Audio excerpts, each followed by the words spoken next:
Hello friends, स्वागत है आप सभी लोगों का आपके अपने यूट्यूब चैनल में।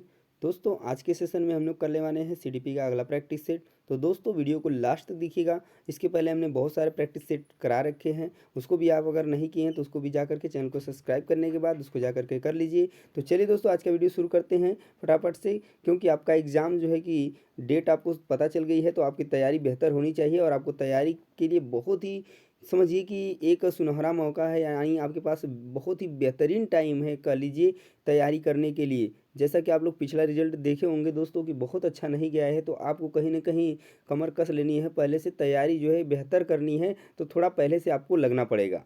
तो चलिए आज का क्वेश्चन करना शुरू करते हैं दोस्तों। पहला क्वेश्चन रहा दोस्तों आपके सामने कि बच्चों द्वारा की जाने वाली त्रुटियों के संबंध में निम्नलिखित में से कौन-सा कथन सत्य है? सबसे पहले आपको ध्यान देना है, जब भी आप क्वेश्चन करने जाएंगे तो क्वेश्चन पॉजिटिव पूछा गया है या क्वेश्चन निगेटिव पूछा गया है, तभी जो है कि आप सही आंसर जो है कि ट्रिक करके आएंगे। ठीक है, तो क्वेश्चन बिल्कुल जो है कि पॉजिटिव पूछा गया है कि कौन सा कथन सत्य है। अब आपके सामने चार ऑप्शंस हैं, चार ऑप्शंस में से आपको एक ही सही उत्तर आपको ढूंढना है। चलिए, पहला ऑप्शन है कि यदि एक शिक्षक कक्षा कक्ष में सभी बच्चों की त्रुटियों को सुधारने योग्य नहीं है, तो यह संकेत करता है कि शिक्षक जो है शिक्षा की व्यवस्था में असफल है। एक ये हो गया। उसके बाद दूसरा है कि एक शिक्षक को प्रत्येक त्रुटि पर ध्यान नहीं देना चाहिए, अन्यथा पाठ्यक्रम पूरा नहीं होगा। हम त्रुटियों का अगर ध्यान नहीं देंगे और सिर्फ पाठ्यक्रम पे ध्यान देंगे तो क्या यह बात सही होगी? बिल्कुल सही नहीं होगी दोस्तों, तो ये ऑप्शन कट जाएगा। उसके बाद सी ऑप्शन है कि प्रत्येक त्रुटि को सुधारने में बहुत अधिक समय लगेगा तथा एक शिक्षक के लिए थकाने वाला होगा। क्या ऐसा है क्या? नहीं, आपको त्रुटियों को सुधारना ही होगा। स्वयं बच्चों द्वारा त्रुटियों को सुधारा जा सकता है, इसलिए शिक्षक को उन्हें तुरंत ही नहीं सुधारना चाहिए। क्या ऐसा करना चाहिए? तो ये पॉइंट भी जो है कि गलत हो जाएगा दोस्तों। यानी दूसरा भी गलत हो गया, तीसरा भी और चौथा भी। आपके पास एक ऑप्शन है और इस चीज़ को समझ लीजिए अच्छे तरीके से, तो समझ में आएगा कि यदि एक शिक्षक कक्षा कक्ष में सभी त्रुटियों को सुधारने योग्य नहीं है, तो यह संकेत करता है कि शिक्षक जो है शिक्षा की व्यवस्था में असफल है। बिल्कुल बात सही है दोस्तों। तो राइट आंसर जो बनेगा इस क्वेश्चन का वो बनेगा ऑप्शन नंबर ए। उम्मीद करते हैं कि क्वेश्चन आपको बहुत ही बेहतर तरीके से चीज़ें समझ में आ गई होंगी। अगले क्वेश्चन की तरफ चलते हैं दोस्तों, क्वेश्चन नंबर सेकेंड। चलिए, इस क्वेश्चन का आंसर दीजिए। क्वेश्चन नंबर सेकेंड आपके सामने पूछा गया है कि नर्सरी कक्षा में शुरुआत करने के लिए कौन सी विषय वस्तु सबसे अच्छी है? मेरा विद्यालय, मेरा परिवार, मेरा प्रिय मित्र, मेरा पड़ोस। बात की जा रही है नर्सरी कक्षा की। तो सबसे पहले बच्चा अगर नर्सरी में है तो वहीं से स्टार्ट करता है, तो कि उसके उसके लिए जो सबसे विषय वस्तु होने वाली है जहाँ से आप स्टार्ट कर सकते हैं पढ़ाना, तो मेरा परिवार बनेगा। क्योंकि वह परिवार जो है कि अगर परिवार से शुरू करेंगे तो वो चीज़ें को बहुत ही अच्छे तरीके से समझेगा, क्योंकि वह वहीं से निकलता है और वहीं तक सीमित है। अभी बाहर की दुनिया में वो ज़्यादा जो है इंटरेक्ट नहीं किया हुआ है, तो यहाँ से आप उनको बेहतर तरीके से क्या कर सकते हैं, सिखा सकते हैं। यहाँ से उनकी शुरुआत होगी। ठीक है, नेक्स्ट क्वेश्चन देखते हैं, question number third. Question number third है दोस्तों कि प्राथमिक कक्षा में सकारात्मक वातावरण निर्मित करने के लिए एक शिक्षक को क्या करना चाहिए? विभेद नहीं करना चाहिए और प्रत्येक बच्चे के लिए समान लक्ष्य सुनिश्चित करने चाहिए। उसके बाद है समूह गतिविधियों के दौरान समाज मिति के आधार पर उन्हें अपने समूह बनाने की अनुमति देनी चाहिए, या सकारात्मक अंत वाली कहानियाँ सुनानी चाहिए, या सुबह प्रत्येक बच्चे का अभिवादन करना चाहिए। इन चार ऑप्शंस में से पॉइंट क्या है बिल्कुल सही?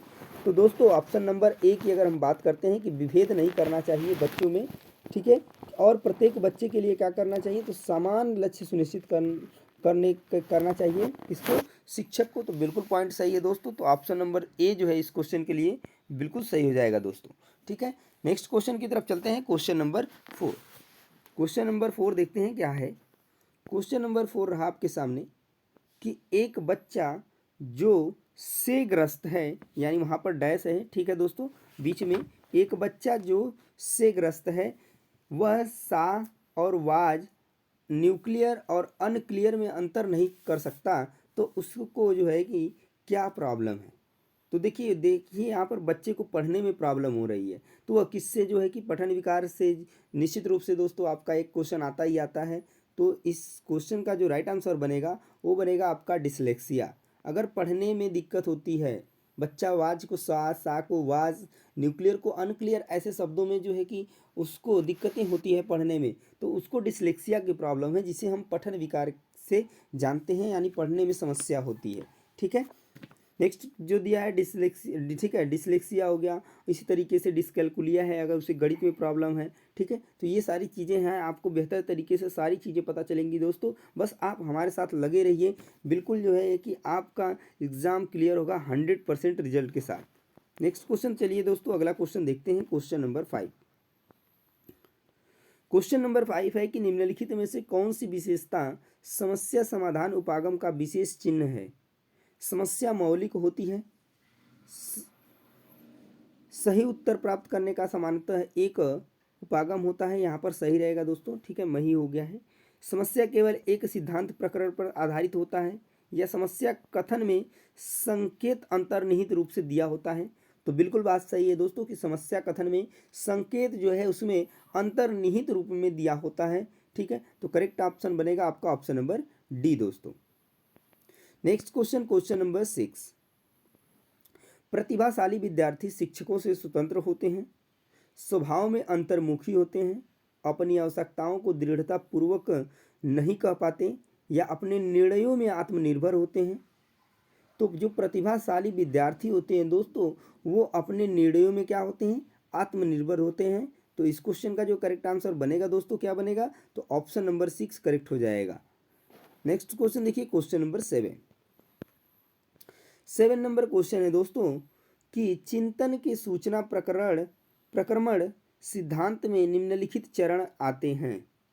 कौन कौन से चरण आते हैं किसमें, चिंतन के सूचना प्रक्रमण सिद्धांत में निम्नलिखित चरण आते हैं।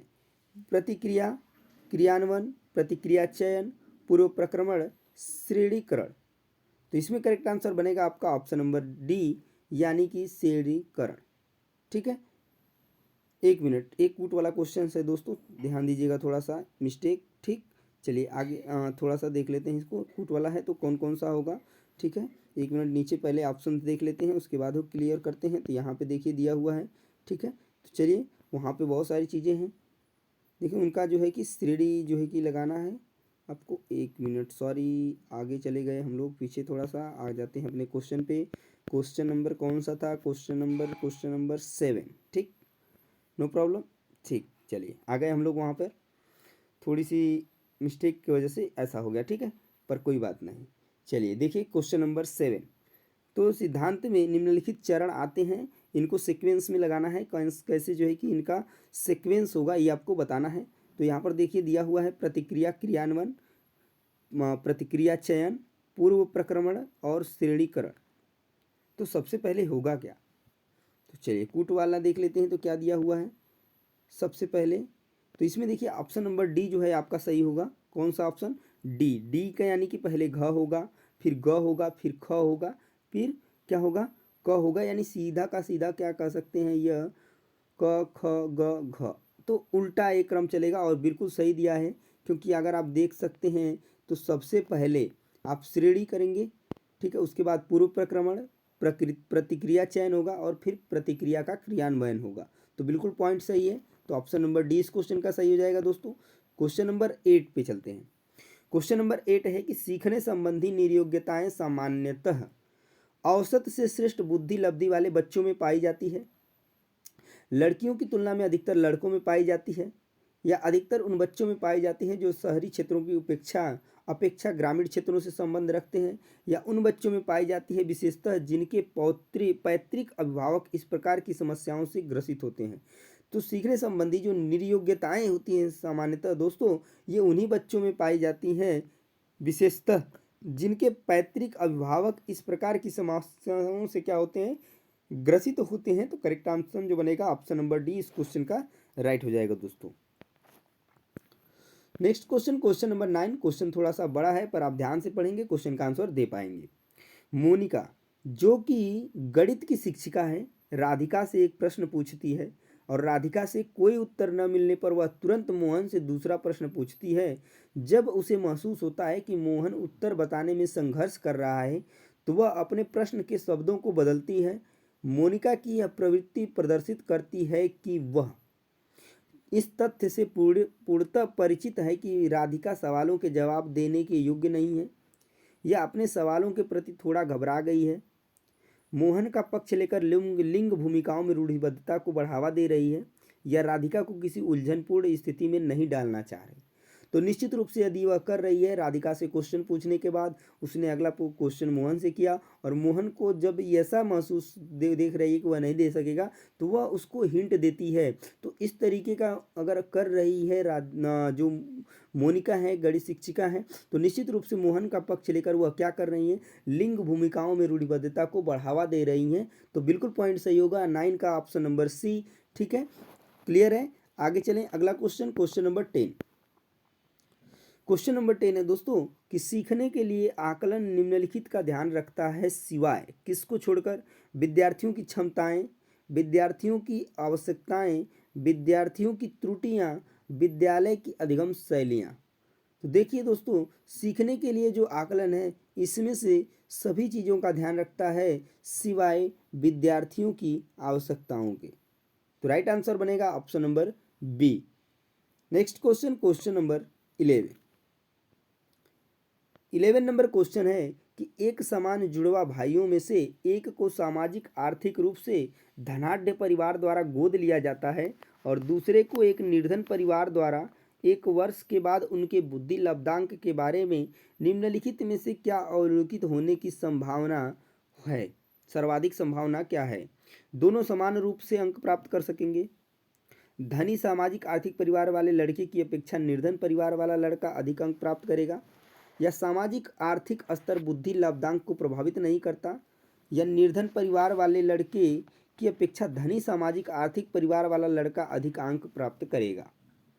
करेक्ट आंसर क्या बनेगा? तो ऑप्शन नंबर सी कि जो सामाजिक और आर्थिक स्तर है वह बुद्धि लाभदांक को दोस्तों प्रभावित नहीं करता है। ये जो है कि पॉइंट बिल्कुल सही है इस क्वेश्चन के लिए। ठीक है, याद रखेंगे, ये बहुत ही इंपॉर्टेंट क्वेश्चन था जो अभी हमने किया। अगला क्वेश्चन दोस्तों कि निम्नलिखित में से कौन सा सूक्ष्म गतिक कौशल का उदाहरण है? बहुत ही प्यारा क्वेश्चन, बहुत ही आप कह लीजिए बहुत ही इंपॉर्टेंट क्वेश्चन है। क्वेश्चन छोटा है पर अपने आप में बहुत जो है कि क्वेश्चन कई बार पूछे जाने वाला क्वेश्चन है ये।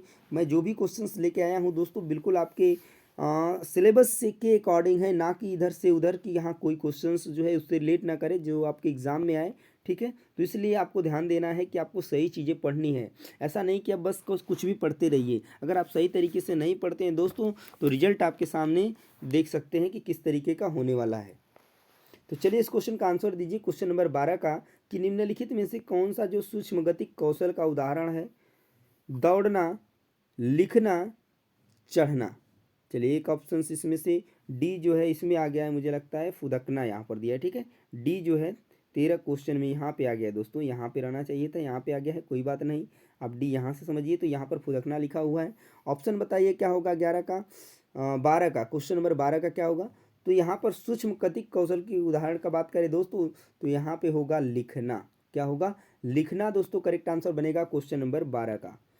13 नंबर क्वेश्चन आपके सामने, तो वाइगोत्स्की के सिद्धांत का निहितार्थ क्या है? तो ये ऑप्शन नहीं है इसमें, ये 12 का था। ठीक है, पहले आपको बता दिया था। उसके बाद वाइगोत्स्की के सिद्धांत का निहितार्थ है, तो 4 ऑप्शन से नीचे प्रत्येक विद्यार्थी को व्यक्तिगत रूप से दत्त कार्य देना, प्रारंभिक व्याख्या के बाद कठिन सवालों को हल करने के लिए बच्चों की सहायता न करना, या बच्चे उन बच्चों की संगति में श्रेष्ठतम रूप से सीखते हैं जिनका बुद्धि लब्धांक 85 से कम होता है, या सहयोगात्मक समस्या समाधान।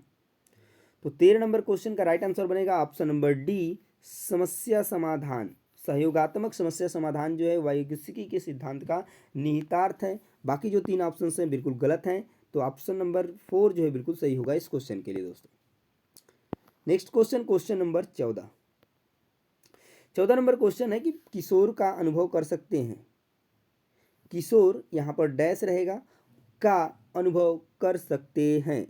किसका अनुभव कर सकते हैं? जो किशोरावस्था वाले हैं, किशोर। ठीक है, ये बात की गई है, किसी का नाम नहीं है यहाँ पर, किशोरावस्था की बात की जा रही है। जो किशोर होंगे, जो बच्चे किशोरावस्था में होंगे वो क्या अनुभव कर सकते हैं?